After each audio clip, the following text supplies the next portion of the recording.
with computers and what computers really are, right?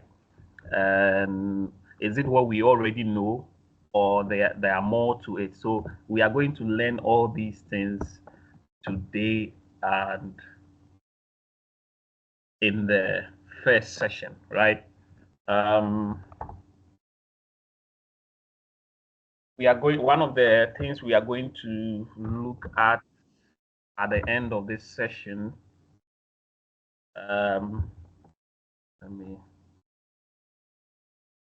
one of the things we are going to look at the end, before the end of this session, is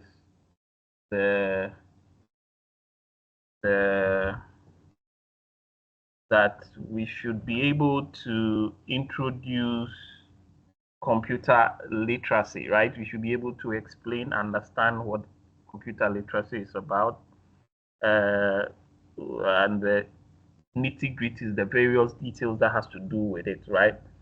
And so I'm going to try to make things very simple, so that even if you've not heard of computer before, or certain things are so technical to your ears, right, and your understanding, you would be able to flow along, right? Because today's session is free, try as much as possible to reach out to your friends who may need this help, right? From session 2 forward, it may not be free, right? It will not be free, actually. So let's take notice of this and then take the necessary precautions. So another thing we are going to learn before the end is that we will be introduced to information processing cycle and the different types of computers. Don't worry, we are going to be introduced to that as well. We are going to talk about advantages and disadvantages of using computers, right? The advantages and disadvantages of using computers, and also application of computers in diverse sectors, right? How the computers are being used in the various sectors, right, of different professions, right? So with that being said, let's get into the main content, right? So like I said, computer literacy, and then we are going to learn about computer. We describe 5 components of a computer, discuss the disadvantages and advantages, right? And so we are going to look at it one by one.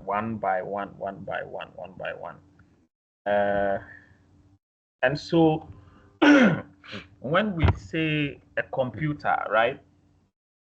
Computer nowadays are everywhere. Computers are everywhere nowadays. When we talk about computer, don't limit yourself to the one that has the keyboard and then the screen and then the system unit. Anything that can process data and produce results, right? Display results in one way or the other, is also termed as computers. So with this definition, right, you can now begin to identify different sorts of computers, right? So you can have even smart thermometers in the field of the health sector, right? Nowadays, we have smart thermometers that the nurses have been using. You see, a calculator then can be a computer because it will process data, right, from machine language, right? Because computers generally also have their language, and we are going to talk about that, right? And human beings also have their language. So, and for now, human beings, the most popular language in the whole world, I think, is English, right?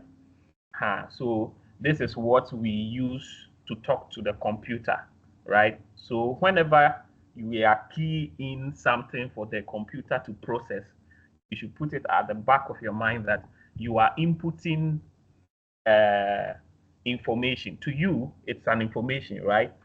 Back to the computer, it is data. It is raw data, right?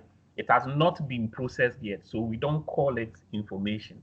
Until the computer processes it and now gives it back to you in the form of explanation or results or whatever the computer, that particular computer does, right? Then you call what they have provided information, because what it has gone through a process of breaking down. So this is generally what computers do, and we can, based on this, we can identify them in so many areas. So let's look at the standard definition that has been given to us for the sake of exams, right? So that we can recall it. So one of the things I do in my sessions, in my classes, is that we have practical sessions as well, where we'll be checking online or real life examples or analogies, right, of what we are talking about. Because many a times when we are learning things in the class, we are not really exposed to what we are talking about, and so the things look like they are from a different planet or abstract to our minds, right? And so I'm going to make sure that we combine some research work or do some findings as to some of the things that we are seeing here, so that you'll be exposed, because the mind also works by association, right? If your mind can't associate, it's very difficult to save in your mind. But if you understand the thing, you'll be able to recall it and reproduce it anyhow you want it, right? Awesome. And so we are going to be doing that too a lot. So in the slides, a computer is an electronic device operating under the control of instructions. Remember, you are inputting something, right? I remember I said inputting information, or in this case, to be, if you want to be technical, you say what? Data. So you input data, right, to the computer, right? So what is data? So the computer can't work on its own. It can't be there and then it will look at you and start doing what you want it to do without giving it instructions. Computers work with instructions.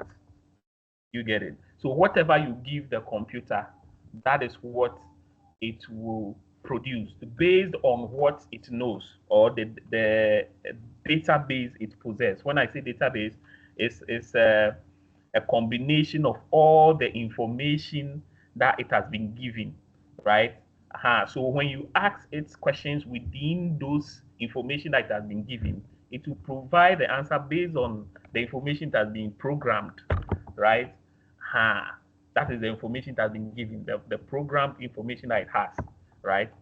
So your instruction that you will give it will go and search through its data and then produce the result that you need, that is related to what it already knows, right? All right. So if it doesn't, it goes through itself and it doesn't really, or it can't relate to what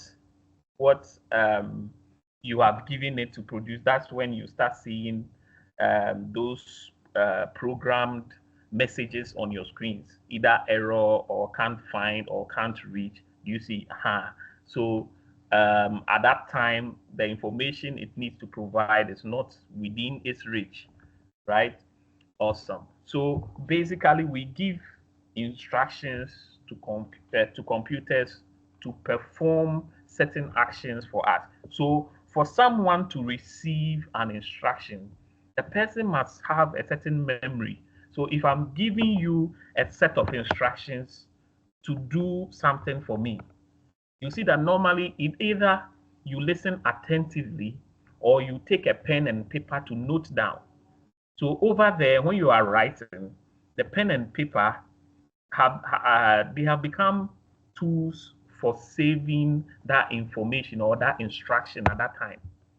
So you realize that the person who is receiving the information has to have a certain memory to keep those instructions, to be able to implement those instructions. So in computer, instead of saying implement, we say execute.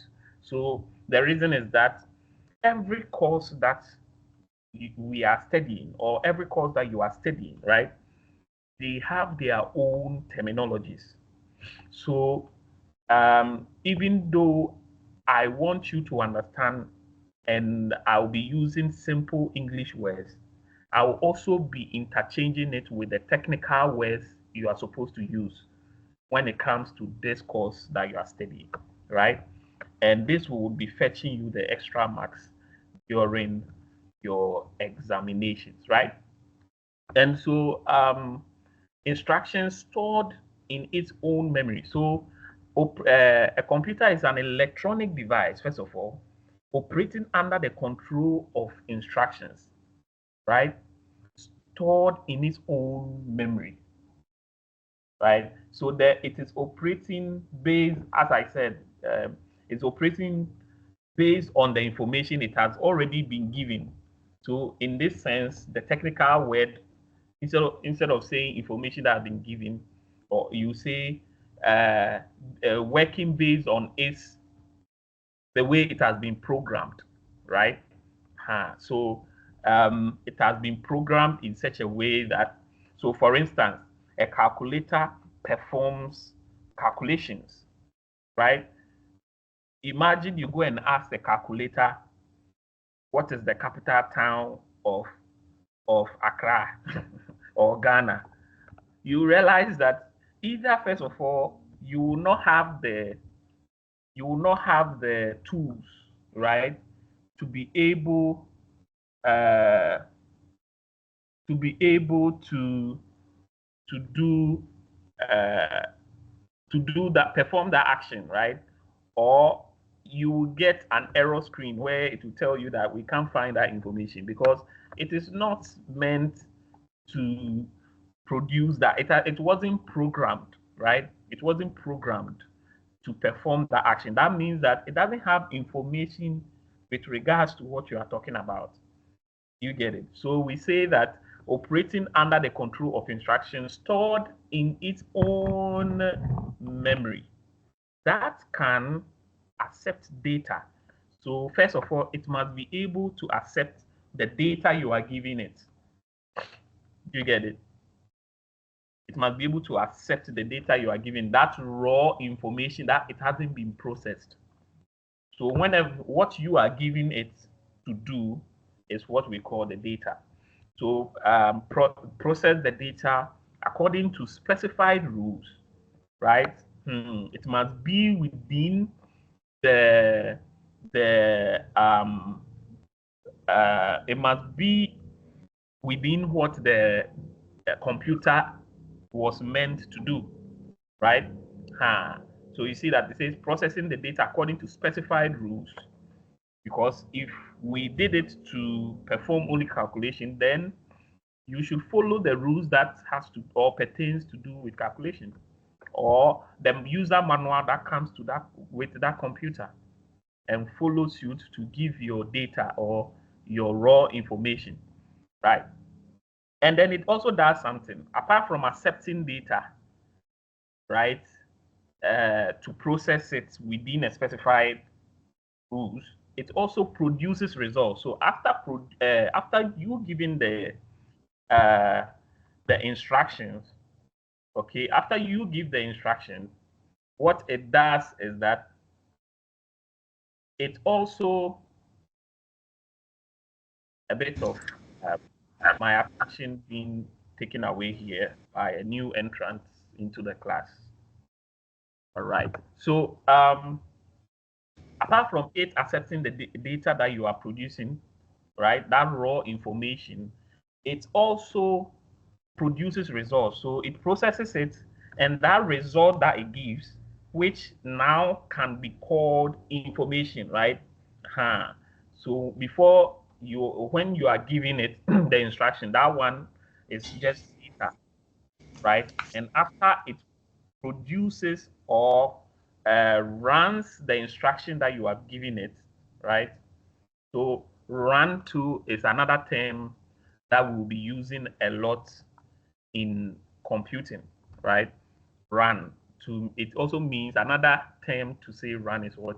To execute or to implement. To implement, when I say implement something, I've given you a set of instructions to do, implement it.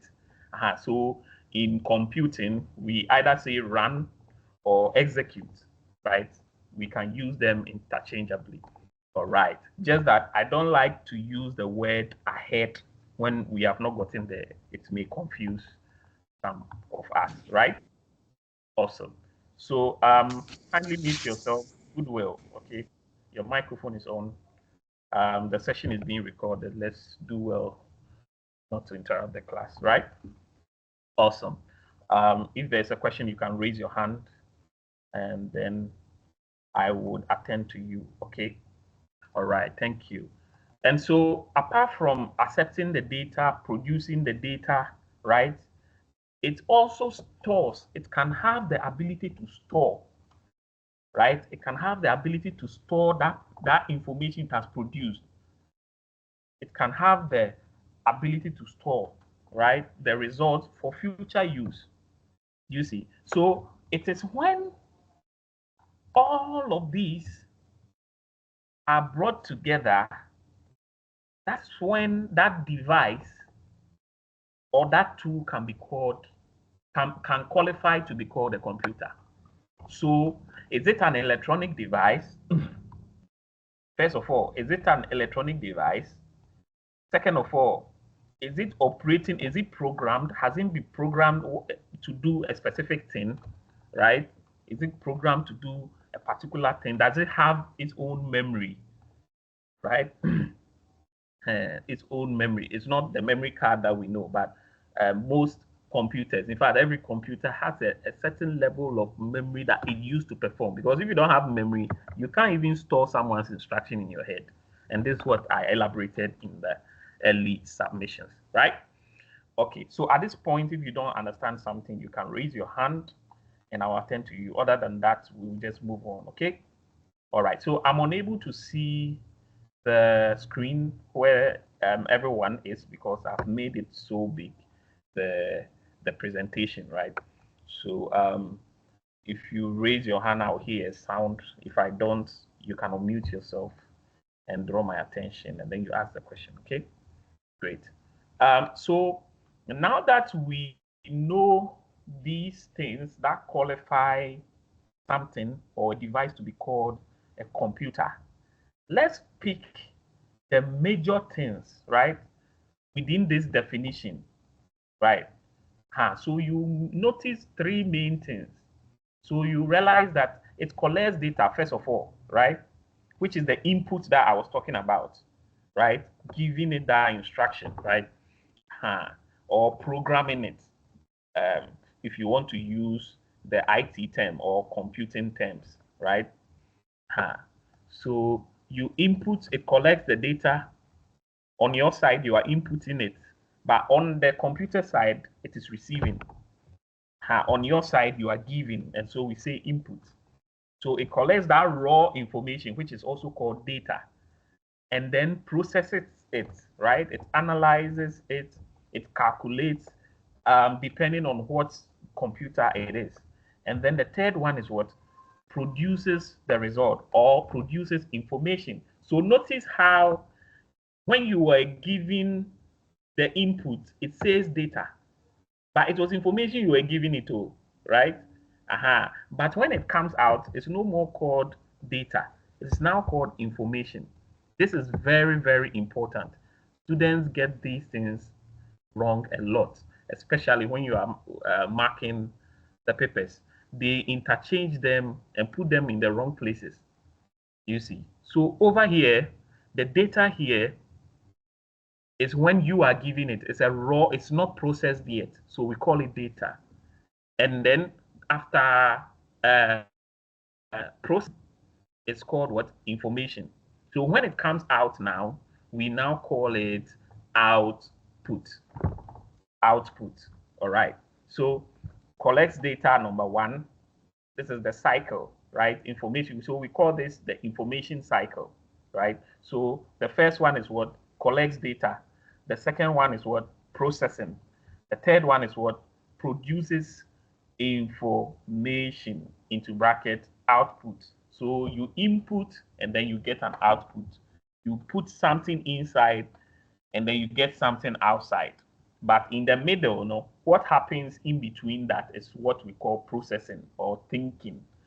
To a human being, it will be thinking, right?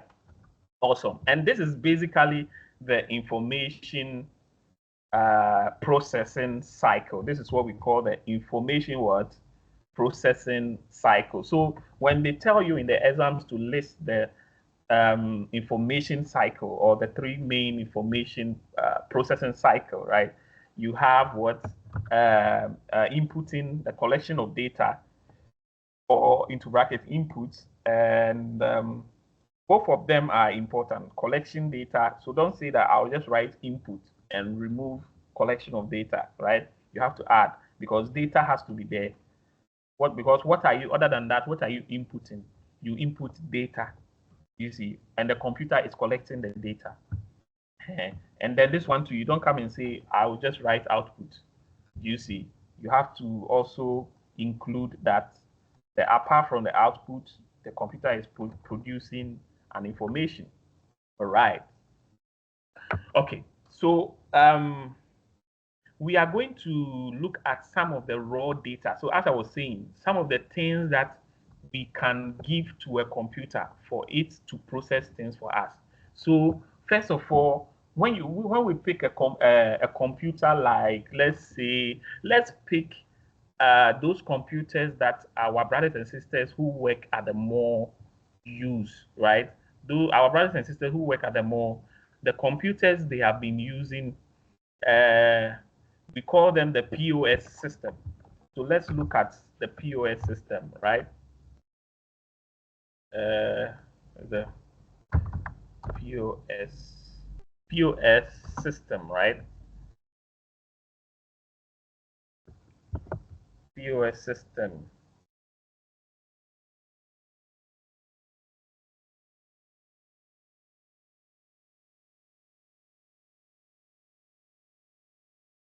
So it's called what? A point of sale system, where this is what the shopping malls have been using. So let's look at an example here. I mentioned that we'll be doing some having some experience, hands-on experience, right?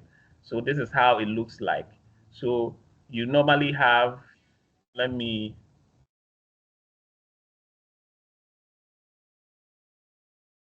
let me uh, let me inform some people on our page. Let me load this image as I do that on the page. Some people are asking.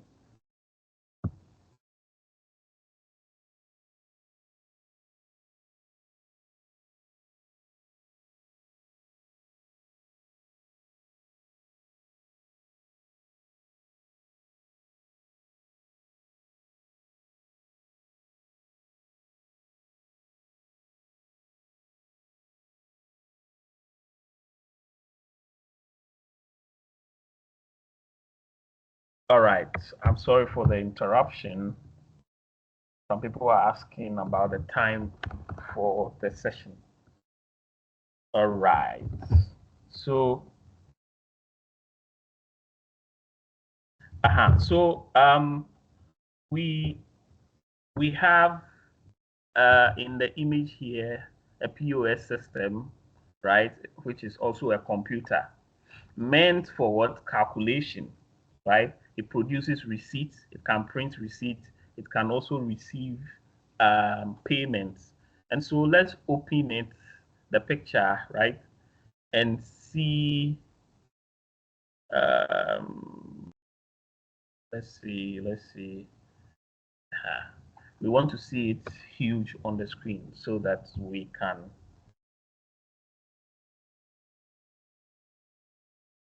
Let's open this side too as well.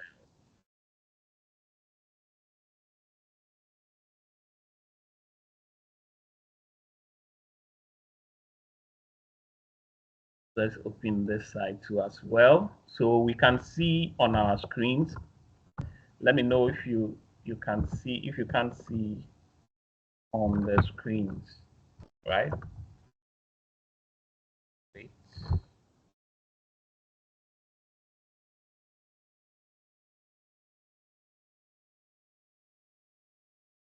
Uh,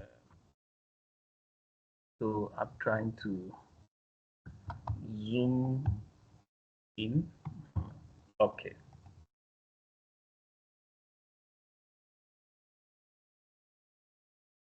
All right. So can we see the screen, please?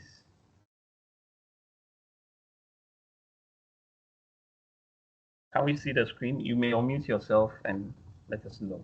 Okay, so you have the POS system here, right? You have the screen, the display where you see everything, right? Sometimes it may come with a tablet, right? You can connect your phone, right? Depending on how current it is.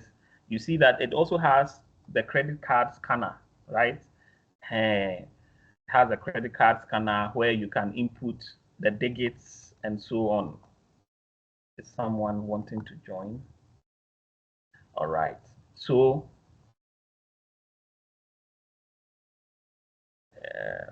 just a sec. I think people are now joining the class. And so you have the screen, you have the scanner, you have the card reader, and so on, right? That helps you, and also you have a printer, right? And so when you go to the mall, when you buy the list of items that you need, right? They key in that data, right? What is that data? This is what has been. So in this case, you are the mall, right? And they've come to buy some things, right? So when they come, you are trying to, from the basket, you are picking the items that they have selected in their cart, right? That's the basket that they pull or they push when they are shopping, right? People are shopping. So from the cart, right, you pull out their items and then you begin to show the item, right? We are learning some things as we are also learning for exam. Okay, so where's the image? Yes. So when you show, so there's a scanner here, as you can see at the top here, right? When you show the serial number, each product has a serial number. Normally, if it goes there, if it doesn't have a serial number, they create one for it. So that that barcode, right, is a code normally. That's code is either a pin code, how do you call it? A barcode or um, the other one, if I remember, I'll talk about it, right? So um, they create it, and that one contains the details of that particular product, right? So it contains the price and the products or the things that are in, or the name of the product. So the name of the product and the price. So when they scan that product on this scanner here, as you can see here, by the POS system, right? It scans it and the scanner identifies the code as, oh, this is a spoon, right? So let's look at the slide. So it scans, and the first one, let's use the first one here. It says what? Soda, right? So it pops up on the screen that this, let me break this one down here. Okay, so it pops up on the screen here that this item that you have scanned, the name is Pepsi, right? Pepsi, and then the price is, let's say over here is dollars. Let's use the Ghana cedi for easy association, right? So one cedi 49 pesos. You see, so this is the price for one item. So if the person scans again by the program that it has been given, the POS system, which is the system that the people at the workers at the mall or the cashiers at the mall use, right? And we learned that those of us who are now joining, the POS system is called what? Let's look at it again, right? The point of sale system, right? Point of sale system, right? We're looking at the picture and looking at the various parts and what it performs, right? By the definition of computers that we just learned. And so this is a recap for those who are now joining so that they can catch up, right? Awesome. So they scan it and then it displays. So because all the products have been saved on the system, when you scan that, Asumesi has selected this item. When you scan it, it will identify, oh, this item he selected is actually 1 CD 49 pesos. Okay, so he bought twice. So if he bought twice, he will scan the second one, right? The second one is having a different code by the same product. And so it will take it as a second item, and then it will add it up to the product. So you can have this one. This how come you are having this one here. You see that it's 2, number 2. That means that two, let's say I replace it with Pepsi, right? Instead of soda. So I said medium size, 2 medium size Pepsi, right? Each of them costs 1 CD 49 pesos. You see, you realize that it is 2 items, but it's saying it's giving the price for each. This is because you are dealing with the data here. You are not dealing with the processed information, right? The processed information is what comes after the calculation. You see, after the computer thinks through, that is when you get your information, right? So you go on as a cashier, right? Let's say today we are at the mall. So you go on continuing to scan the various items, right? The other product that the person selected. And then you reach another one that he bought. Let me use someone who is here's name. Let me choose Goodwill. Goodwill is the one who was disturbing the class. So let's choose, is it a he or a she, right? Let's choose him. He bought, this time he bought cookies, right? And he bought 3 pieces or 3 packs. And so you are going to scan all the 3 packs. It will inform the POS system, which is a computer, that you have selected 3, but the unit price, that means the price for each of them is 39 pesos, which means 0.39, right? So all these things that you are providing, right? Goodwill, you are shocked that the cookie is 0.39 pesos. So all these things that you are providing the computer is data. It's what we call data, right? You are giving it in its raw state. So you are just telling the computer, this is 2 items of that, 3 items of this, because it already has the prices of each of them. As soon as you are giving it, when you finish and you give the instruction, now calculate, it will now process everything and now come and give you what you have here. Let's look at it. So it will now come and give you what you have here. So everything that Mr. Goodwill bought, right? Are you a male or female before? Okay, so everything that he bought would be now. It's a she. It's a she. Oh, I'm so sorry. You see, it's very important to know. So everything that she bought, because she likes shopping too much, you see all the things that she bought over here.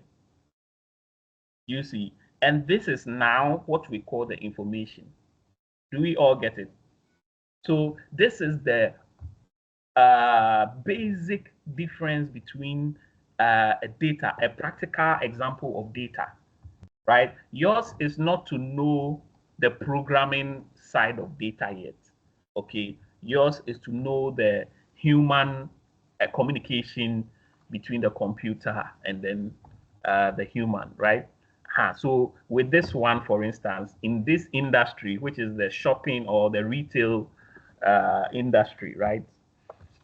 The commerce side. So this is the information it produces. So you see that now it's telling you that the 2 medium Pepsi or medium soda, right, that she bought, now we have calculated it. When we add the 2 of them, this is what we get. All right. And so we say it computes each item total price by multiplying the quantity by the item price. And we know this, right? So I was saying that if you have two pieces and each price is 1 cedi 49 pesos, right? I know it is in dollars, but I'm trying to make it a relatable one. Okay.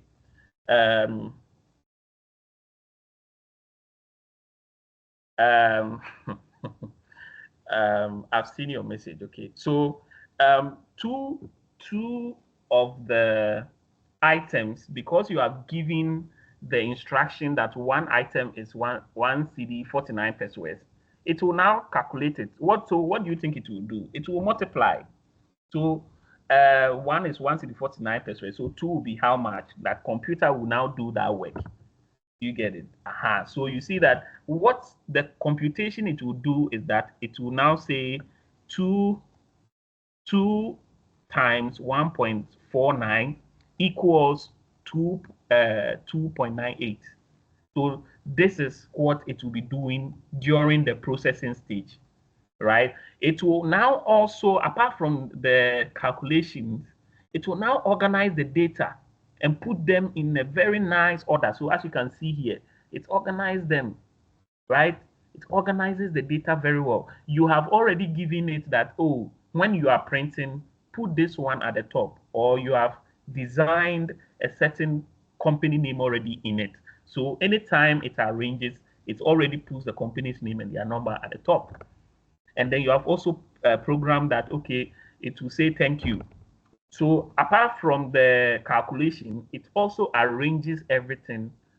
It's also in the processing stage. It's organizing the data. It's also calculating, or we say computes, right? And then it also does what? It sums all the items total, because at the end of the day, it's not just the individual prices you need. You, the customer who went to do your shopping, you want to know the total so that you do your you do your payment, right? You know what to deduct from your account if you are paying by card, right? So it sums all the individual total. So you have the individual total of each product depending on how many. Let me admit someone here. All right. Okay, so depending on the individual, how many items that you bought, it's going to multiply all of them individually. Then you get the subtotal. So this is what we call the subtotal. So when you hear subtotal, it's nothing scary. It's just the total, but it's not the final total, or what we call the grand. It's not yet the grand total, which means that like that overall, or the total of totals. Okay. All right. So it will give you the individual totals and then come and sum up the grand total, right? Then if there are some taxes also, right? If the government has imposed some taxes on certain products, or it's effective in that place that you are buying or that country, you see that the system already will have that program. So apart from all these total, it will now come and add those ones to it. Before, if you have any discounts, right? If the company or the shopping mall is giving you some discounts, then now that one will come and deduct at the bottom, right? And I believe we know all these things, but I just want to elaborate so that we understand, and then we build the foundation, right? So after it does all this, then now it comes to give you your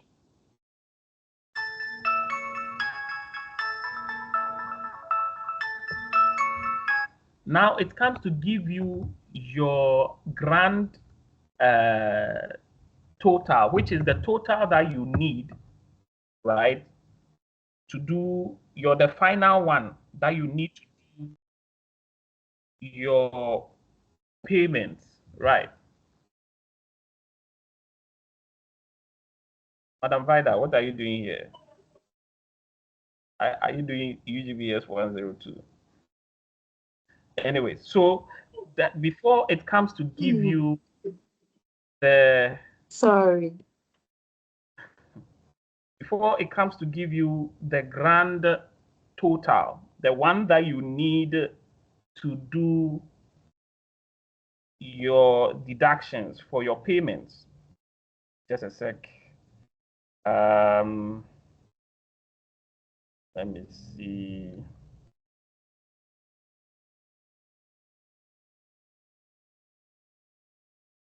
I see the IT students wanting to join the class.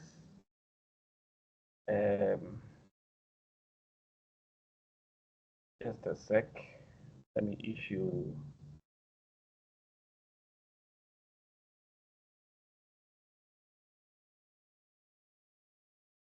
Okay, so that being said, let's continue. Okay, let's ignore all interruptions from people. Okay, a lot of us, it is when they realize that people are busy, that's when the messages will start coming. Anyways, it's well with us. Okay, all right. So I believe that we get the concept of the information processing cycle, right? I've tried to elaborate it so that we get it, right?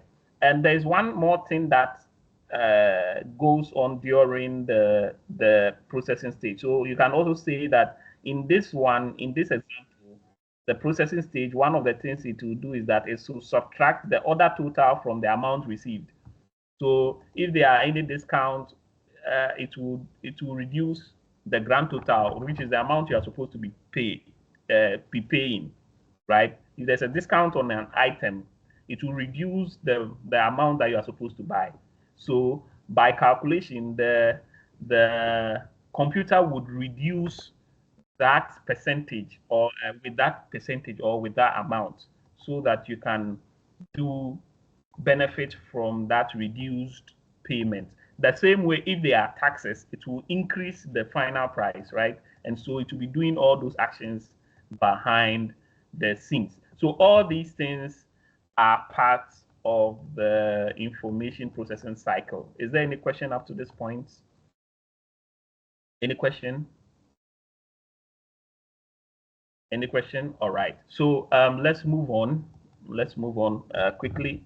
So with this, we will now move on to the various components of computers, like the various components of a computer. So when we talk about, let me just, okay.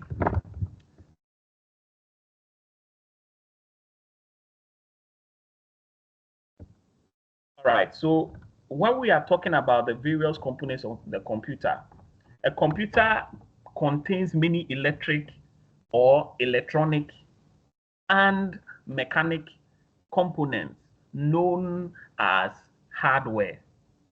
So electric and electronic, someone will say, hey, what is the difference between electric? So let's look at it together, right? Making it practical for all of us. Electric and what? Electronic. I need you to pay attention over here, right? This may come in the exam, right? Let's look at it together.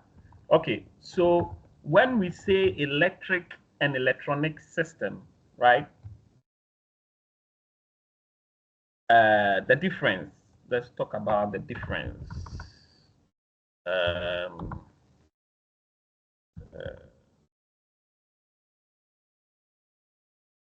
Want to create a pictorial event.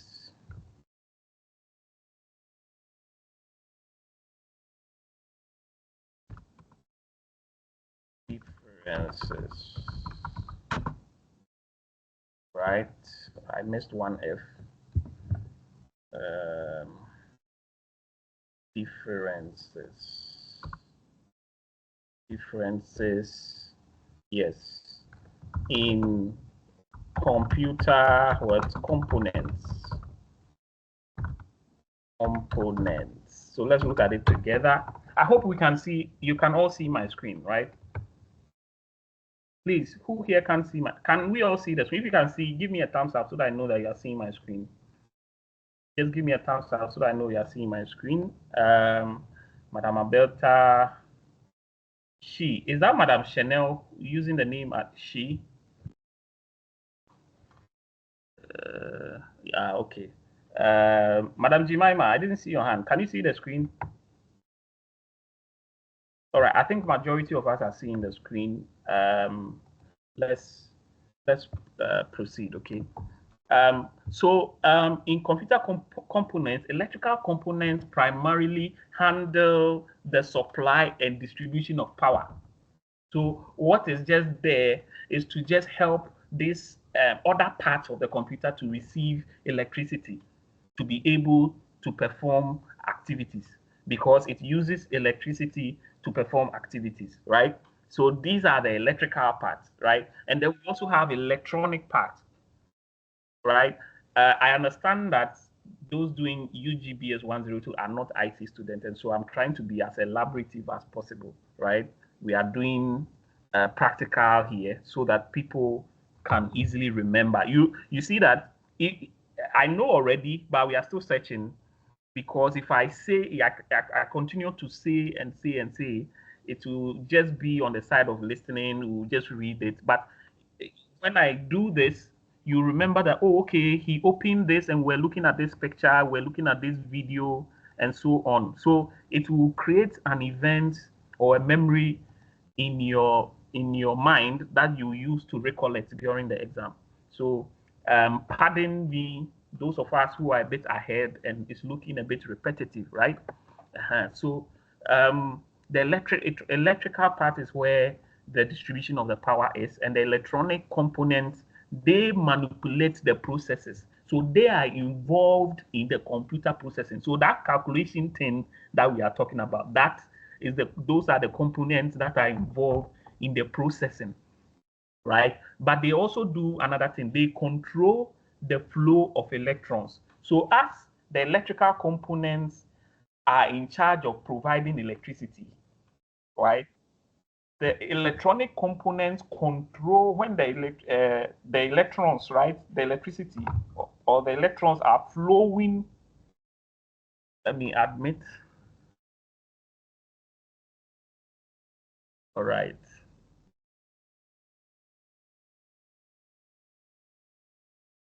Okay. All right. So the electrical components, right?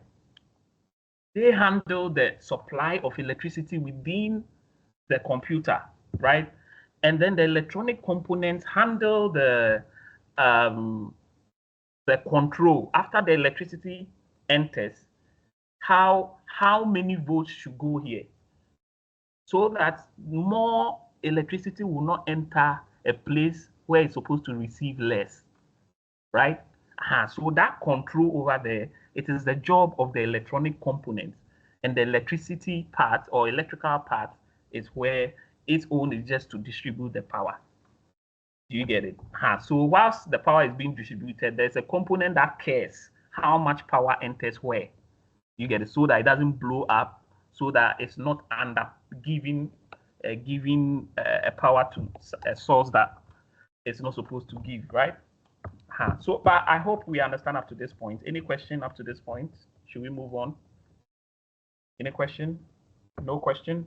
Let's move on. So the computer contains many electronic, and mechanical components known as hardware. So all of these together are called the hardware, right? The physical components. So these are the parts that you can see with your eyes, right?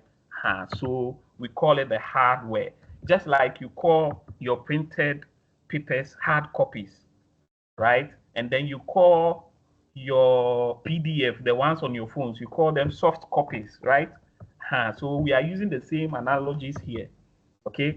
All right, so we have hard copy and then we have soft copy, right? When it comes to computer, we have the hardware, right? The physical components, including the electric, electronic, mechanical, three things: electric, electronic, mechanical, right?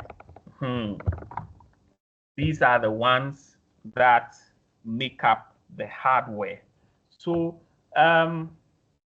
let's look into details, right?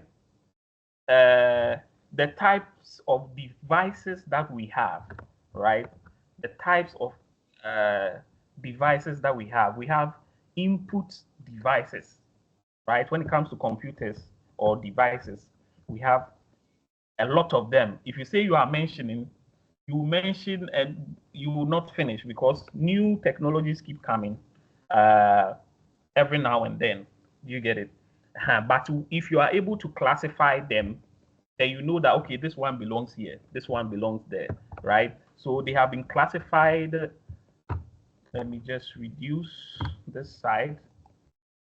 They have been classified into 1, 2, 3, 4, 5 categories, right? For us. So we'll be looking at them, right, in this slide. According to this slide, what you are supposed to learn for the sake of exam, you have 5 here, right? It could be more, right?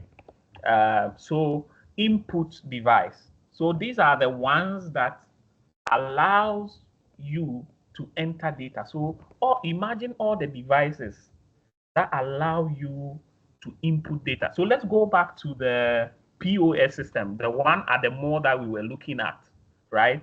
We were using to explain data and information, right? So this is a computer. We have come to understand that this is a computer. Why? Because it contains everything that is mentioned in the definition of what a computer is in the slides, right? So we looking at the input devices. Oh, those people who are exiting and joining, you are giving me a big job to do. The distraction. Okay, so because when you rejoin, I have to go back and admit you. Okay, so let's note that. Right. Okay, so the inputting devices. So anything that lets us give the computer a list of instructions to perform, to produce results. Anything that helps us to give information or unprocessed information. So remember that it is not yet information unless it has been processed by the computer. Anything before that is called data. So anything that helps us to input data, right?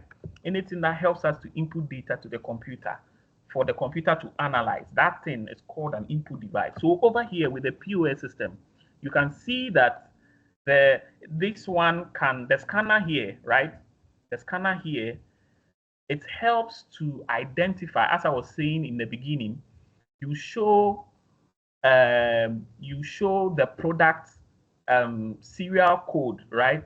Or the serial number or the QR code, right? When you show it to it, based on the information that's been embedded in the code, because I remember I told you that the code has information on the prices of the product and the name of the product, right? And the size of the product, depending, right? So depending on which section of the mall you are, right? So this one, because it helps to give information to the computer that this is what I have selected. So it picks those things and gives it to the computer. And this is why it qualifies to be an input device. It's helping to scan, to give information to the computer or data to the computer for the purposes of exams. All right? All right. So another thing you can identify here, right, is the card reader for the credit card reader, right? The device, right? It's the credit card reader over here on your left side, right? The one that you slot your cards inside, whether credit card, debit card, or prepaid card, right? Any time you slot it in, it reads. You are giving it data to perform an action. So it's also what? An input, or it's also an input device. Or you can also key in. You see that there are keys there that you can type or you can press on, right? So it also qualifies to be an input device because it's providing It's providing data to the computer. Remember. And then we also have the output devices, which are also the basic hardware components. So that helps to display information. So it has moved from data, you giving it data, now it has become an information because the computer has processed it.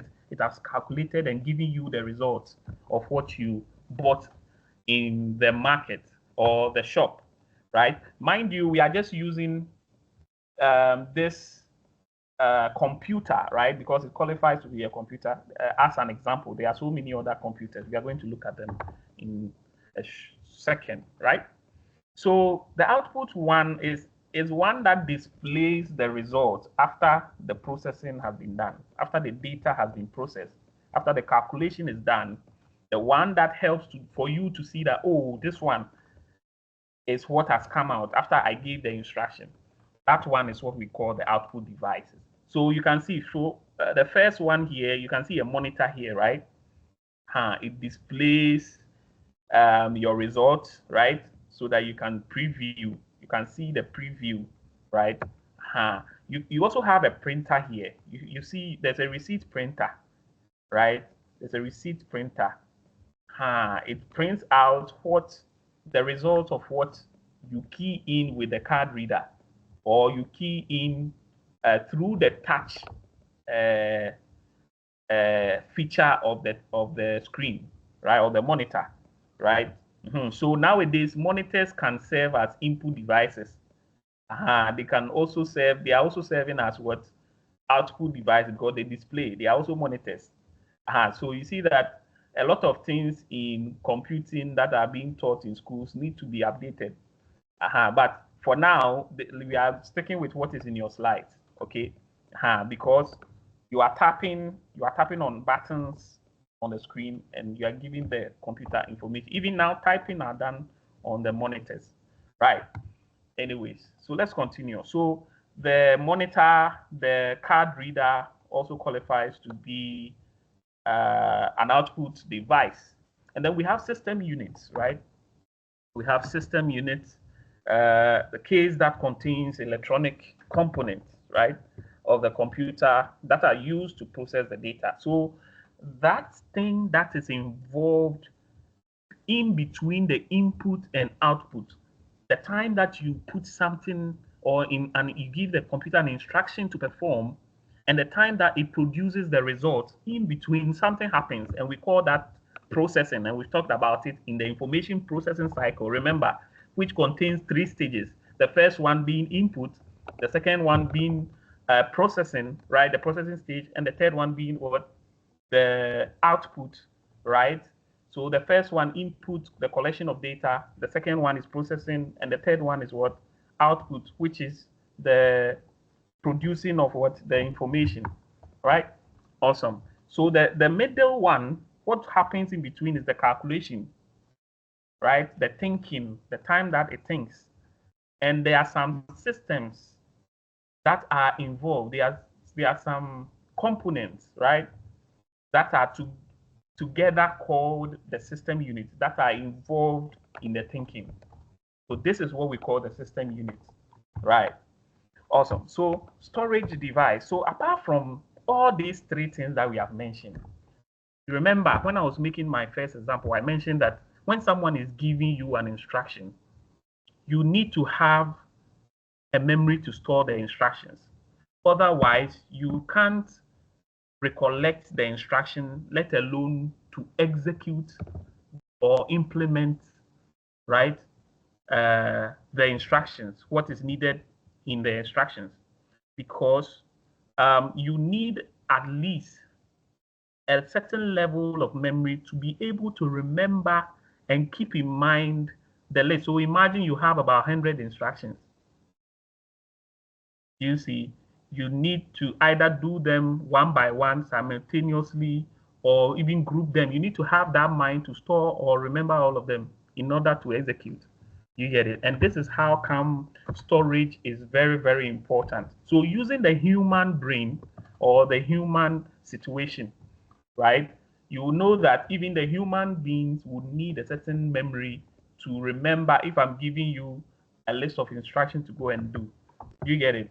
The same way with the computer, right? It needs a system to remember the instructions that you have given it. And these are done through the storage devices. So they record the write, or they record or writes, right? Or retrieves, which is reads, right? So either they are recording, which is the same as writes in computing, right? Because at that time, as it is recording, right, it is translating what is receiving through the recording. It is writing it down. You see the thing? And then when it is receiving to, it's reading. So either you are recording it through how do you call it?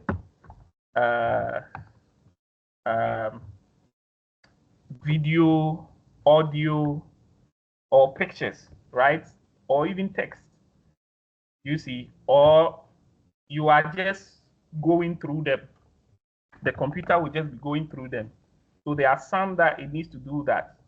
You see, so it either records or retrieves items to and from the storage media. So it's either it's going. So after there are some information that needs to be stored in a temporal manner. Then there are some information that are stored permanently. You see the thing? There are some that you can go back and change. You see, you can go back and change it. That means that you can write it up in computing. That's what we say. So this is how come you have the right there. You see, there are some that you can't even touch it. You can only look at it. This is also what we term as the reads. All right. So it's nothing complex at all. So the storage there are some that are temporal, some that are permanent, right? Communication devices. So when you have the input device, right, and then you have the output device, and now you have a system that is thinking for the input and output in between, and now you also have another system, right, which is what now storing both of the activities, input, output, and then processing, storing the whole thing. Now you need something to communicate, right? It must be able to communicate. So after you save the things in your mind, or after I give you the instruction, right? After I give you the instruction, you would need to now communicate back to me whether you've gone to do the thing or not. You see, whether you don't understand the instruction I've given you, do you get it? You need to communicate back. And these things are done through the communication devices. So if I give you the instruction and you are the group leader, you will need communication tools to be able to communicate with your team, right? So that you can perform the instruction I'm giving you. Then when you are done, you come back with a report, right? So communication involves a sender and a receiver. So someone gives the information and someone is also on the receiving end. So in communication, there's always a feedback. Where there's no feedback, then the communication is not complete. So let's put that in our minds. So these devices that help us to communicate, or that helps the computer to communicate, right, is what we term as the communication devices. So enables a computer to send and receive data. You can see it here, right? Instructions and information to and from one or more computers or mobile devices, right? So that being said, let's move on to the next slide quickly. Right. So we have the various devices that we have here in classes. So we have the printer here, which is an output device. You can see here, right? the optical device, which is a storage device. Do we get it? And then we have the monitor, which is also an output. But you can also have a webcam on top. Webcam is the camera that we fix in addition to computers. If your computer doesn't have a camera, we normally add a webcam to help it record, right? In other words, the camera is taking information of your image and giving it to the computer. So what is it doing to the computer? It is inputting your picture or your data through pictures or videos into the computer for the computer to process it. And so we call it an input device. So a webcam is an input device, right? And a printer, because why someone will ask why, because it prints out. Okay, that's the logic. Okay, it prints out the data, right? After it has processed it. And so you have the optical disk drive, right? The disk drive, normally when the CDs in those days, right? Nowadays, we only use CDs for cars, right? Even when your car is a bit old, that's when you use the CDs, right? But in those days, we use CDs for storage because it stores music or videos, or at a point, it could even help you to install programs on your computer. And this is why the optical disk drive, those ones were provided, right? The hard drives too were the hard disk drives. Those ones too are storage devices. They are still in use up to today. Now we have the SSD drives, right? And so on. So they help keep or store. They are more like memory cards, right? Those of us who are now catching up, right? And they are termed storage devices. And so we have them. A monitor, I said before, is an output device. It displays the screen or the information that may be displayed on the screen through after processing, right? A speaker is also an output device, right? Because what it produces sound, it gives out sound. So you see, anything that produces something or brings out something, you see that it's moving towards output device. And anything that gives information to the computer is an input device. So you see that the keyboard is an example of an input device, the keyboard, right? So can I ask this question? Oh, I think it's already on the screen. So can someone tell the class what a mouse would be? Would a mouse be a storage device? What would a mouse be? Can someone tell us quickly so that we can move on quickly? Someone should help the class. I want the class to be interactive. An input device. An input device, Sir Joshua. Thank you very much, sir. Wow. So in the class, in my classes, nobody is wrong. Okay, everybody is right. We just have to know why you give the answer, and that's all. Because anything can be right. You may never know, right? Depending on the angle the person is coming from. And also because we don't want to discourage people from contributing, right? You remember over 90% of what you teach. So when teachings are going on, you should try and be part of the teaching process, right? In so doing, you help yourself to also remember. Is that all right? Great. So he said it rightfully, right? It's an input device. Okay. So what about a scanner? We have looked at a printer. Now, what about a scanner? For you to know what where it belongs, you need to know what a scanner does. You get it? So who can tell us where a scanner would belong to? And then why a scanner would belong to that part? Can anybody help us? Anybody? Just please let me try. Yes, try. Yes, sir. I'm listening, sir. I think it will be an input. Sorry, it will be an output device. Okay, sir. So why do you think it will be an output device?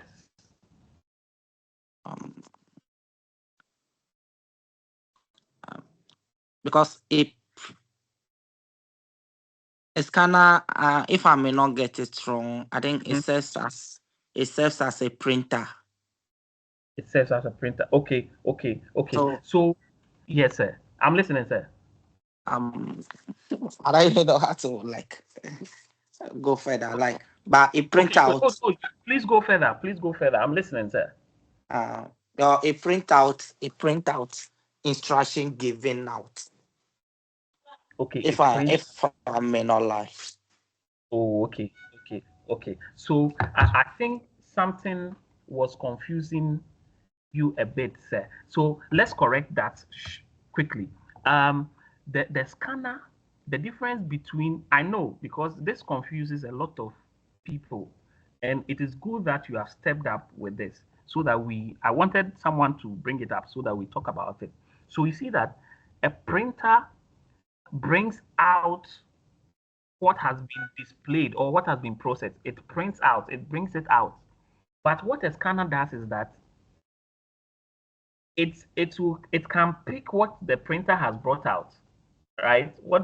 So in this case, in this image, can we see what the printer has brought out? It's bringing out a picture. Can we see? The picture that is bringing out on the paper, you can put it on the scanner. There's one that has opened, the white one that has opened like that, on the left side of the screen. You can put it on the glass there, right? And then close the lid, right? And connect it to the computer. And then through a software, you'll be able to see that which is in the scanner, right? On the computer. Do you get it? So in this case, what did it do? Did it produce something? Did the scanner produce something? Mr. Joshua, please answer for them. Since they will not answer, please answer for them. Yes, sir. It produced something. It produced something. Hey, did it give the computer an information? Did it give it an information or data? I will say yes, since it has the connection to the what's the name, The monitor. The monitor before something displays on the screen. Okay, you seem to be right, but let me correct it. So you see that it's displaying on the monitor, but what is being displayed on the monitor is not being displayed on the scanner. So it is the monitor that is doing the display over here. Do you get it? So it is the monitor that is the output. Do you get it? But what the scanner is doing is that the scanner is feeding the computer with the data that, look, I have some picture in my tummy. So look at it and display it on your screen. So over there, what's the scanner doing there? Is it displaying? No. So what is it doing? It is giving the computer data, right? It's giving a set of data to the computer to do something, right? Yes, sir. Yes, sir. So this is why it is called an input device. The scanner is called the input device. Do you understand it now? Yes, sir. So the scanner is an input device, but the printer is the output device. So what the printer brings out, you can put it inside the scanner, and the scanner will give information to the computer that, look, I have some picture in my tummy. Look at it for me. So it is giving instruction to the computer, right? It's inputting some data to the computer to do something, but the computer will use its own monitor to display. And since it's not the scanner that is displaying the screen, it is the computer's monitor. So it is the monitor that is the output and not the scanner. Do we get it now? Powerful. So that is the difference between the scanner, the monitor, the printer. We get it now, right?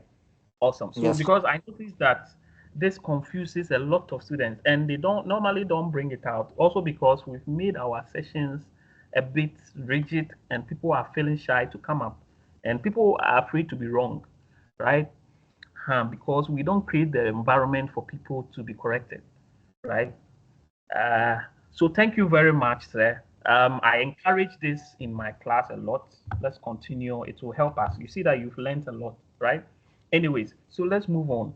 So we have the USB flash drive, right, which is also obviously a storage device because we store things on it. So basically, you need to know that device first for you to know that, okay, this is an out. Because if you don't know what the device is, it will confuse you what the action that it performs to the computer. So to the computer, is it giving it information or is helping the computer to do something else? You need to know that. Sometimes too, even if you don't know, I think the name can help you. If you just know the name. So something like a microphone. So microphone, does it produce sound or it gives data about sound to the computer? Can someone help us? Does microphones produce sound or they input data about sound to the device? They input data about sound to the device. Yes. They take in the sound that you are giving it and then they give it to the computer. Now the computer will tell the speaker, look, it will look around itself to see, hey, do I have a speaker connected to me, right? If I have a speaker connected to me, then okay, you speaker or two speakers produce the sound that the microphone is taking from Mr. Joshua. You get it? And that's how come these are some of the things that happen behind the scenes. I'm saying it in a layman's term so that people, by the time we finish this session one, all of you will be IT students. Anyways, let's move on, okay? All right. So this is basically some of the components of the computer, right? We have the microphone. We also have the communication devices. I've mentioned the output, input. I've mentioned the processing, the storage, right? So we also have the modem, right? We have the modem. The modem is also a communication device, right? It helps us to communicate with the internet, to the internet, right? Either wirelessly through wireless or through cables or wires, right? It helps us to connect to the internet. So we exchange information, we communicate. So I need this. So you see that I'm connected to the internet, right? So because I'm connected to the internet, I'm able to visit, let's say, so that we know I can visit a website for us to go and search certain things, right? Powerful. So what we are doing is that we are communicating with the World Wide Web, right? We are communicating. There's a communication going on, and it is through the help of the modem, right? Nowadays we have network cards, right? Nowadays we have network cards embedded in computers that enables them to even access network cards and so on, right? Help us access the internet, right? Some of the laptops nowadays you can even put SIM cards in them. Okay, so you will see that over time, even these things over here needs to be updated. But hey, it is there for our consumption for the purposes of exam, right? Some of these things we don't use them anymore. New ones have been replaced with them. All right. So even nowadays there are scanners, right?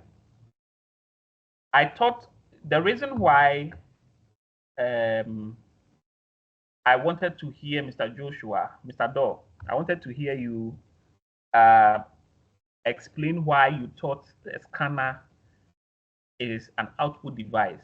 You see, if you were to be a class that the environment is not favorable, some people will start laughing. But you see, they will be laughing at the wrong side of their mouth if they find out that now there are scanners that also have displays beside them. So There are some scanners that nowadays you don't even need computer. You don't need to connect to a computer to see what is the display, right? Now, some of the scanners also have printers in them. You see the whole thing. They have printers and they also have their own display. You see, that means that they have their storage systems also. So nowadays, scanners are a whole computer on their own. They can process data, they can display, they can input, they receive input as well. So I thought that you say that then we would now say, but for the purposes of exam, a scanner here is an input device. So let's stick with it, okay?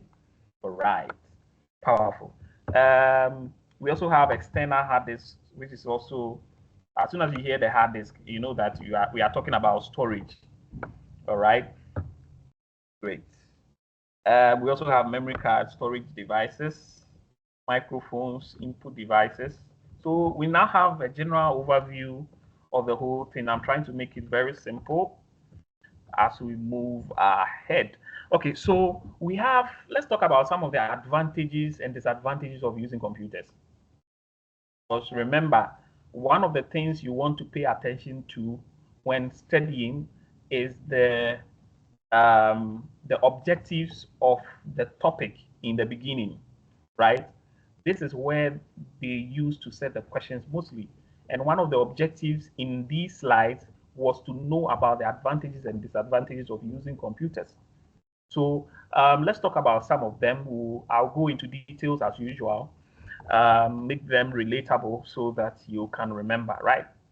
Awesome. So let's look at the good news and the bad news. Which one should we look at first? Let's look at the good side first. Then we'll come and look at the bad side, okay? Advantages of using computers, right? You deal with speed. You have an advantage of speed where you were supposed to gather a lot of people to crack their brains to do a lot of things. Now, the computer can process a whole lot of things within the shortest possible time. And so you have speed as an advantage. And you know, when you have speed, because time, I was teaching a class yesterday, I think UGBS 104, and I was talking about, which is principles of management.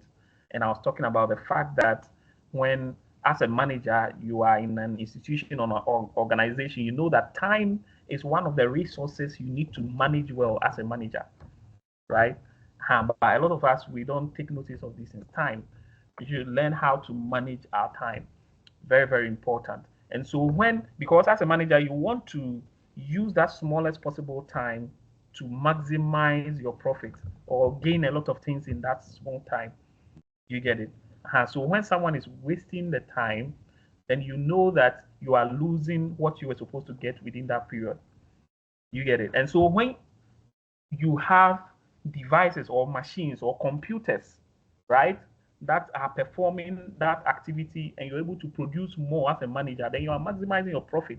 And so speed here is one advantage that computers bring to an organization or institutions. You get it? Things that you were supposed to do. Imagine a factory that has over 50 workers. When I'm not collapsing people's work, but when we finally imagine you are the owner of the company, right? You are having a fruit juice company, and then you have individuals smashing or squashing the juice out of the oranges all the time. You say you are paying them monthly. You are paying all of them, and they will come. When they come, they'll tell you that I have a degree, and you have to pay them. You have to follow the minimum wage and be able to fall in line. You don't want to underpay them. You pay them, let's say, 2,500 cedis for squashing the juice out. And all of a sudden, someone comes to tell you, there's a machine. And these 50 people you've employed and paying them 2,500, these people, the whole day, they produce 50 liters of the juice. And then someone comes to tell you, there's a machine that can perform that same function. All you need to do is to service this every 3 months. And that servicing, you pay 500 cedis. and you just pay your light bill. That's all you need to do. And then the machine will produce 500 liters instead of the 50. As a business owner, won't you go for it? Over there, you have speed as an advantage because the computer there is automating things for things to be done quickly. Because if you have a whole lot of customers, you need speed to be able to satisfy the customers, right? Awesome. And so it's a very good advantage, right? If you have computers performing those things, right? And this is on the other side, it will become a disadvantage, right? Which means that whilst the business owners are benefiting, so we are turning this into a disadvantage. That's one thing. So whilst the business owners are benefiting, it is impacting negatively on the labor force. So you can see it over here, right? Below here. The labor force, the people that you were supposed to now employ or keep them active so that they will not go and join, excuse me to say, the wee boys, right? The people on the streets who are doing illegal activities and stealing people's home. As a result of some of them, it's because of what they are going through in life. That's why they've made those choices. Some of them is their own choices, anyways. You see, so you impact, you let people lose their jobs. People lose their job as a result because now computers are doing the job.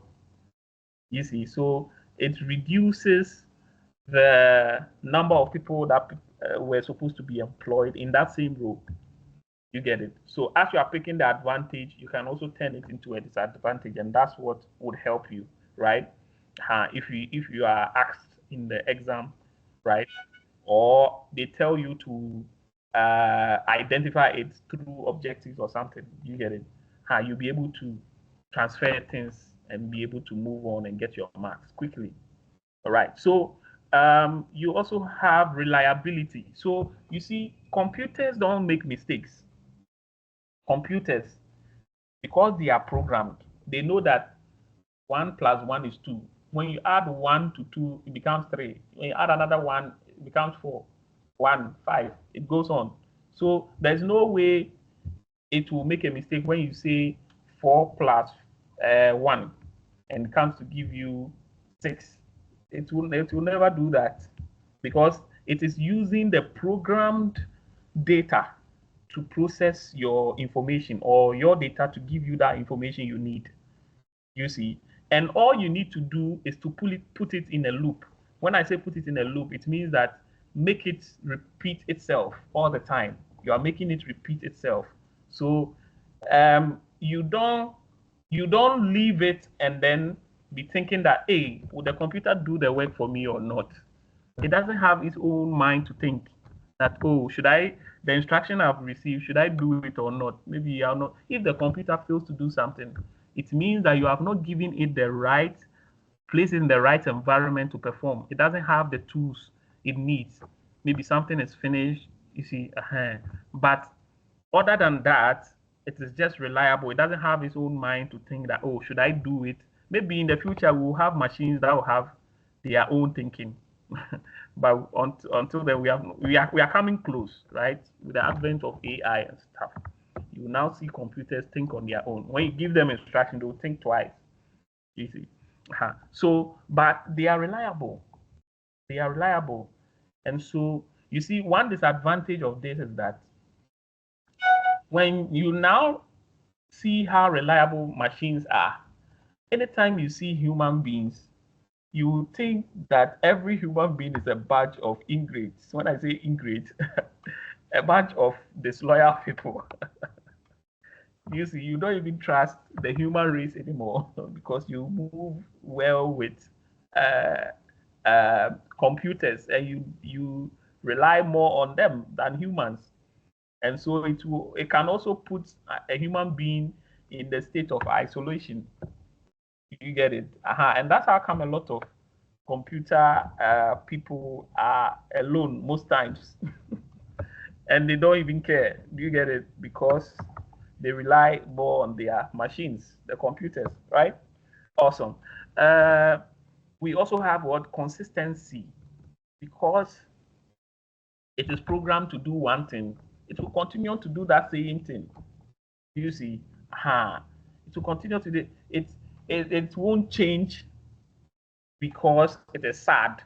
It will not say, "Oh, I'm going for my funeral this weekend, so the work will not continue," or the computer will not come and tell you that uh, there's a party here we need to really attend, and so um, we are seeking permission to go, and then when we come back, we'll continue the work. We'll come and continue, and we'll do maybe we're supposed to do 5, right? We'll come and do 15. But you see that even if you do 15, you've lost time. And remember that time is one of the basic uh, or fundamental thing that every human need to do, or a company needs to do things, because that time you are done the 15, that same time the 15 could have been done at that time for you to get 30, if you look at it from a critical perspective, right? So consistency is what computers also bring on board when it comes to advantages, right? They continue, they don't give up, they don't get tired, right? When you are asleep, it's on. All you have to do is to just service it, right? Awesome. Because they can't service themselves. So computers bring consistency on board. They are dependable when it comes to that, right? Also storage. Why are some people calling me at this? Sorry. Uh, so as I was saying, right? Let me just. As I was saying, storage. Computers can have a lot of um, storage capacity as compared to human beings, right? But you see, actually, humans have a larger percentage of when it comes to storage, but except that we don't use it to full capacity. So even though we can increase storage capacity of computers to receive a lot more data, right, or information that we would need to refer to in the future, human beings also. But hey, for the purposes of our exam, let's study that the computers have an advantage of storage, where you can keep a lot of these data for future references, right? For future references. So they provide that avenue of storage where you can store particular very important pieces of information that you would need to reproduce, right? Because there are certain things that um, we do over and over again, right? If there were storage facilities, instead of doing them again, we just refer and then produce it, and then we move our way, right? And this is the advantage that computers bring to us. And so in that sense, you can say that it also provides an advantage on that side, right? Awesome. And then it also helps us in our communication, right? It also helps us in communication. Your phone is a computer, remember. It helps us to call people, friends, family, colleagues, and so on, right? And we are able to communicate with them in real time, right? Wherever they are, all over the world. We are also able to communicate to with people who are so far from us in the shortest possible time. You get it? If you were to stand somewhere and shout, you wouldn't still reach them. If someone is in Russia and you are in Ghana and you are to shout, you say you have the power of communication. You want to you want to communicate with your brother in Russia, right? And you are shouting. I mean, I believe that your brother will not hear you. All right, but with the help of computers, right? With the introduction of computers, now we are able to reach distant families, friends, and so on, right? Within the shortest, but without even uh, stressing ourselves, right? And so these are some of the advantages. I know we have looked at some of the disadvantages already, but let's look at the health risks as a disadvantage. See, when you are exposed to this, especially the phones, right? The phones, for instance, the phones, if you're exposed to it a lot, right, it may bring some health issues, right? Like, for instance, as your phone is there, you know that the communication that we do for the last part that I talked about, right, as an advantage, one of the things, the disadvantage of the communication is that they emit, instead of using cables, we are no more using cables, right? It's wireless. Do you see? And so it goes to space and it goes to the network, then the network throws it up to the space, and the space, the satellite there locates the person. I'm talking about call. So it goes to your network or the reception, the, how do you call it? Those mass poles, right?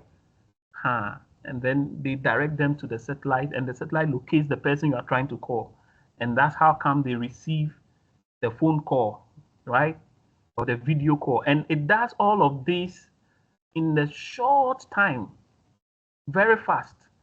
And the medium through which it uses this, right? They are so harmful that they could even light up fire. That is why sometimes they tell you that you shouldn't take your phone close to um, the filling station. You shouldn't take it close to the cylinder or gas when you're cooking and so on. Some people are so afraid of it that they start buying certain things that they think is protecting them. You see, especially but the thing it becomes more activated when you are making the calls, right? That is when those things. So these things are harmful to our health when you are exposed to it. Those of us who like to sleep with our phones close to us, you see, some of us, because we are exposed, when we are sleeping, we just throw the phone somewhere, and because we know there's risks that are attached to it, right? So they emit certain radioactive. Let's look at them. Let's look at them practically. As we are looking at them, we are saving in our minds radioactive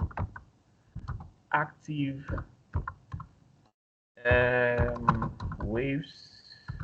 Let's look at them from phones, right? To make it practical as usual.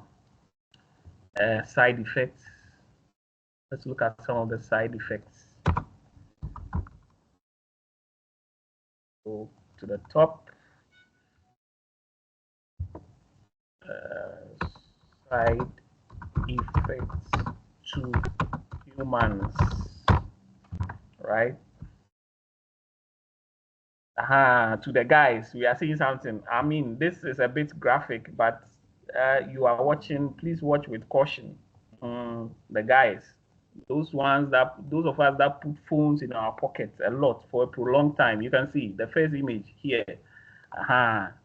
The your male reproductive system, it can alter some things. You get it? You can read about them later on. Even your brain, even children, when you expose them to these waves, right? It affects their brain. That time is when their brain like is developing, right? So when they're exposed to these things, it affects their brain, and it's not good. That's why it's not good for children, right? Sometimes your heart, right? So you can see, let's look at this image. We are also learning extensively, right? We are learning extensively. You see this person. Can you see this image here? You see the person after he was exposed to a lot of how do you call it, radiation from the cell phone. You see what is happening in his brain. Before you saw a lot of green, right? Which means that it was safe. You see the red spots are indicating these are infrared, right? They are showing where the effect is taking place. You get it? So it's very, very serious. We need to take precaution. So back to our slides. Back to our slides. Um, just be careful, okay, how you are exposed to the phone, especially with your data on all the time. And when you are receiving calls, you should know how and when to draw back from the phone, especially when you are sleeping, right? Because the human being also emits waves. As we are there are a lot of waves. Your phone is emitting, your radio, your TV, like almost even the fan. The fan has an electromagnetic something inside. You see, sometimes when you have a fan, you turn it on, the TV also fluctuates a bit, and you don't understand. It's because the fan is emitting some electromagnetic waves that the TV is confusing it with the remote. The remote is confusing it. The fan regulator is confusing it as if it is the remote of the TV. So because that one too is also emitting a certain wave. So you have all these things in the air and you don't want to hurt yourself. I think that's enough of the health risk. Okay, so we also have apart from the the radiation, radioactive waves, or the radiation that I'm talking about, even the battery of a phone is also dangerous. The lithium that they use to produce batteries and things, when you are exposed to it, it explodes. When they get heated, they begin to want to explode, right? That's why you don't put phone batteries or batteries in general in the bin or boiler or something. You separate them, right? And you dispose of them safely as required, right? So those ones too from computers can be dangerous, right? The same way with electricity the same way the electrical components, when they short circuit, when you pour water on computers, you see the reaction that you get. Yeah. So those are all health risks that they may pose. Right. So we also have another disadvantage of using computers, violation of privacy. This is a very big topic. Okay. These are now people are taking this as a career. Okay. They study the kind of because now a lot of softwares that are coming, right? They are taking data of people. You see, I know that many of us here we have uh, TikTok, right? For instance, when one of the things that are embedded in the agreement, you see, when you download those things and you are installing or you are signing up, they tell you to agree to the conditions, and we don't read them because sometimes we feel that they are too long. You see, we don't tap on the conditions to go and read what we are entering into. Some of them they are taking your passwords from your the passwords from your various accounts, right? The password from your various accounts and then giving it to companies and selling them. So you think that, oh, this app there, it is free. There's no app that is free. Oh. every app, every app is created by a company, right? Whether nowadays even the NGOs that are creating the apps, they find a way to get funds to sustain themselves. You see the thing. So these are some of the ways they generate monies. They sell your data to companies. So you'll be there, you'll be receiving adverts on your phone, and you think that they were listening to you. Actually, they are listening to you. They are also stealing your data. So they are, in essence, they are invading on your privacy. In Africa, people don't really care. I think they don't really care because they don't know about this. because we are not educated enough on these things. Some people outside, they can sue the companies and they get huge sums of money. Facebook, for instance, yes, they have been sued several times and people have won a lot of money, millions of dollars, right? I think recently, I think last 2 years or so, someone sued the Facebook, and then as a result of the judgment, every Facebook user also who was a culprit of that, was a victim of that, received certain amounts of money. But you see, if you don't know, you can't receive your monies. Okay. So it's very, very important how these companies are invading in people's privacy. TikTok, I was mentioning TikTok. One of the um, conditions is that they will be listening to you, your microphone. They will have access to your microphone. Some of you think it's just only when you open it or you give it access. Sometimes it's just listening to your conversation. Sometimes it will just open your camera without your notice. It's not that it will open the camera and then the camera will be on your phone, but it records. And so it knows, it feeds it to the algorithm. Algorithm is a set of instructions people created. And so it's able to know what you need. So it doesn't give you it because it wants you to stay on the app. It will start showing you things you are interested in. So it becomes addictive. So this is one disadvantage of using computers, right? They are addictive. You get it? So because they want you to stay on the platform, they provide you exactly with what you need. So if you are not disciplined enough, you'll be wasting time without knowing. You get it? As the name suggests, tick tock. It's just time wasting it. I'm sorry for our TikTok TikTokers. And anyways, let's move on. So I've talked about violation of privacy. Some websites, not only the apps, the websites also, some of them. You see, so you are on platforms like the school platforms, and someone comes to paste a WhatsApp link or a website.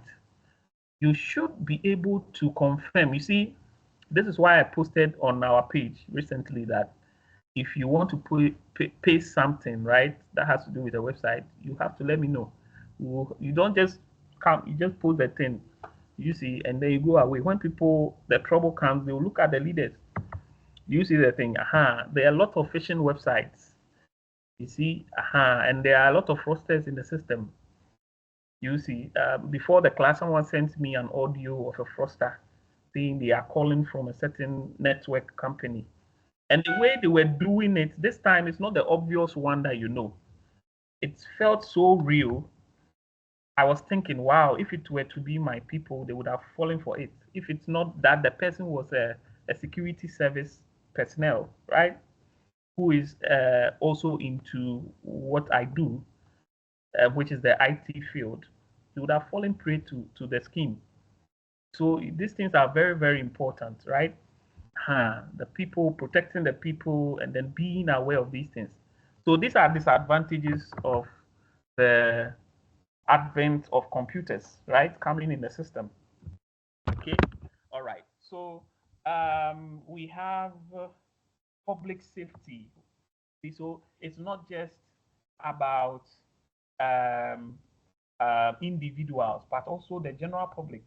You see, when you are addicted to TikTok, for instance, and you are driving, just want to see that video because you are so. Sometimes we fail to just because they have made us so addicted, we fail to know that this one I can revisit it later. I can just save it and just revisit later. But you see that they will be stuck with it while driving, and this is so serious. People will be making calls while driving. Their attention will be divided, especially if you are driving a manual car and you are not really, really stable yet. Can injure or put the lives of those people who are in the bus, if you are driving a bus or the car at that moment, at stake. See, so it's very, very important how computers can also be very dangerous in as much as they are efficient and also how do you call it, helpful, they can also be very, very dangerous. All right. All right. Impact on labor force, and this one I've talked about it, where the focus on the computers, using them will make people lose their jobs and so on and so forth, right? Um, Reducing the workers or the labor force that we have in the country, right? And we also have impact on the environment. You see, this radiation thing that we are talking about, it's not just humans, so it also affects plants. This radioactive thing we're talking about, to the extent that it can even alter the genetic composition of animals, plants. So you see that at first, you have what's the name of watermelon. Sometimes you see a lot of seeds. Sometimes you have some watermelons, you just only have some small seeds in them. But watermelons are noted for a lot of seeds. So that's when you begin to notice that some foods have been genetically modified. You see, some of them are done on purpose or intentionally. Some of them, they have gone through this exposure to radiation. And so you see that they begin to produce in a funny way, or they begin to produce, um, uh, they create their own plants. The new plants come up as a result of the change in the genetic composition of that plant. And so these things are very, very important, right? If it is uh, yam, you see that the taste has changed. Mm. If it is carrot, you see that the the glucose in it, that the sugary thing that makes it sweet, now is becoming flat. The taste is going out of the carrot. Now they call it foreign. You see, and so these things are affecting the general environment and not just the humans and the public, the general public, right? So let's look at green computing. When we talk about green computing, now that we are talking, we'll be ending the session very soon, um, so that we continue another time, right? But let me talk about this. Green computing involves reducing electricity consumed and environmental waste generated when using a computer. Involves reducing electricity. So now that we know that exposure to all these things can cause harm in our environment, right? Um, we have to know or generate a way of reducing certain usages, right? So that we are not harming the environment, we are not harming ourselves, right? In the process. And when we are doing this, when we are in the process of doing this, using the computer, right, reducing electricity consumed and environmental wastage, right, this is when we are performing green computing. We are saving the environment. So if the environment continues to be green, it means we are saving it, right? We are maintaining the environment. We are not destroying the environment. Do we get it? So some of these processes may involve recycling. That means that you have used something, instead of going to cut the trees to reuse that, to reproduce the thing, the same thing, like I was saying that the batteries, instead of burning them and being exposed, you see, I was saying that we should dispose them off in the manner that we are directed or given. The reason is that people can reuse it to produce new ones, or people can use it to do other things, right? So we have to make sure that we rotate that cycle of recycling in the environment to ensure these strategies of green computing are done, right? We also have regulating manufacturing process. So that means that there must be someone controlling the whole thing. There must be a body or an association or a governmental authority, right, that will be in charge, just like Bank of Ghana is in charge or regulates the banks, the commercial banks. The same way the